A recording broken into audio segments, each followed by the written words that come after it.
Stubbe joins me. Good evening, sir. And do you have any sort of thoughts, solutions, or whatever? Because there's a growing trend, and I do suspect that we hear about the ones where people are successful in hurting a member of Congress or state representatives, but all the ones that where the person wasn't successful, we don't hear about. That there are lots of threats.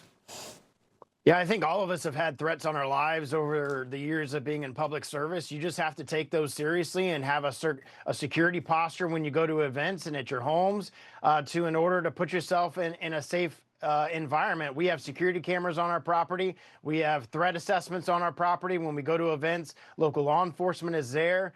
So you just have to take those extra precautions to ensure that you're safe at events in the district, that you're safe at your home, because we live in a world where obviously political violence is at an all-time high. We've seen the assassination attempts of President Trump. We've now seen these murders in Minnesota, and regardless of political affiliation, our country should have no whatsoever support for these type of political violence, and throw the entire book at these individuals when they get prosecuted to prevent this type of thing from happening. But at the end of the day, you need to just prepare yourself as an elected official, have the good security posture at your house and at events in the district.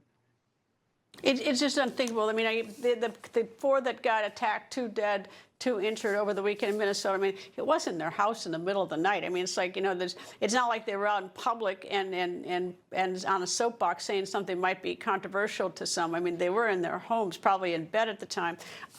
You know, I think one of the solutions maybe is, I think we really have to sort of start investigating, extend the prosecution out.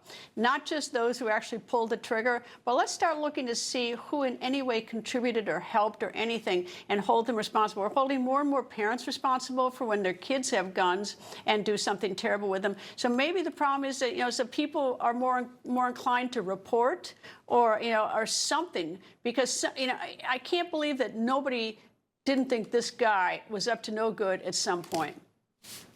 Yeah, I mean, you have to balance those First Amendment rights to your ability for free speech, and political speech is protected. But the moment that speech turns into a threatening type speech, then those people should be investigated and probably prosecuted for threatening an elected official. But a lot of times that doesn't happen because political speech is the most protected speech in America. So if you say horrible things about me, and as long as it doesn't go to I'm going to show up at your house with a gun and shoot you, that's allowed. So some discussions about that, but at the end of the day, we're responsible for our own safety, and we need to ensure that the security posture, our sergeants of arms, our Capitol Police have been working with us to try to ensure that our home sites are safe and secure. I just actually talked to my local law enforcement and sheriff. He's going to come out and do a threat assessment and see if there's other steps that we need to take at our house to prevent something like that from happening. I take it, though, that the federal politicians probably have a little more resource than some of these states do, and city council and, you know, state representatives. Yeah, we're allowed to use our campaign account and our PACs to be able to pay for security type measures, because obviously with the higher profile and being on national news and getting involved in very volatile issues, you're obviously a target. Depending on the positions you take on certain things. So obviously being at that higher level, we have the ability to use campaign funds to try to beef up security where we go at events and where we go, where we live at our houses. So you're right. Your local, state, and local elected officials probably don't have the resources to be able to do that, but they do have local law enforcement. I know here in my community, if I've ever had an issue, even when I served in the state house and the state senate, our sheriff was always there. Our local police chiefs were always there to ensure that whatever events we were doing were safe, that they were covering down on that. So I would encourage those local officials to talk to the local law enforcement. Let me turn now to Iran, because obviously it's an issue that the whole nation is talking about what to do, and there's never any perfect answer. But what would you do if you're president? I would allow Israel to continue to do what they're doing. We have not been kinetically involved. The president has numerous times attempted to diplomatically solve this. He has said numerous times that the Iranians need to come to the table with us and have a deal and ensure that they don't get a path or they don't get a nuclear weapon. And that should be a hard stop for any country in the world. Iran is the largest state sponsor of terror. Would you give them bunker busters? Would you give Israel bunker busters? That would probably make it move pretty quickly for them.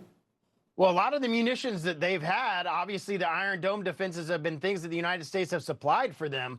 So I certainly wouldn't be opposed to that. And ensuring that Iran does not get or have a nuclear weapon should be every leader and country in the world should not want that to happen. They are the largest state sponsor of terror in the world. They supply Hezbollah, Hamas, the Houthis, all of these individuals with money and weapons and the ability to create terror across the world. We cannot let them have a nuclear weapon. Congressman Gray Stubbe from the state of Florida. Thank you, sir. Good to see you.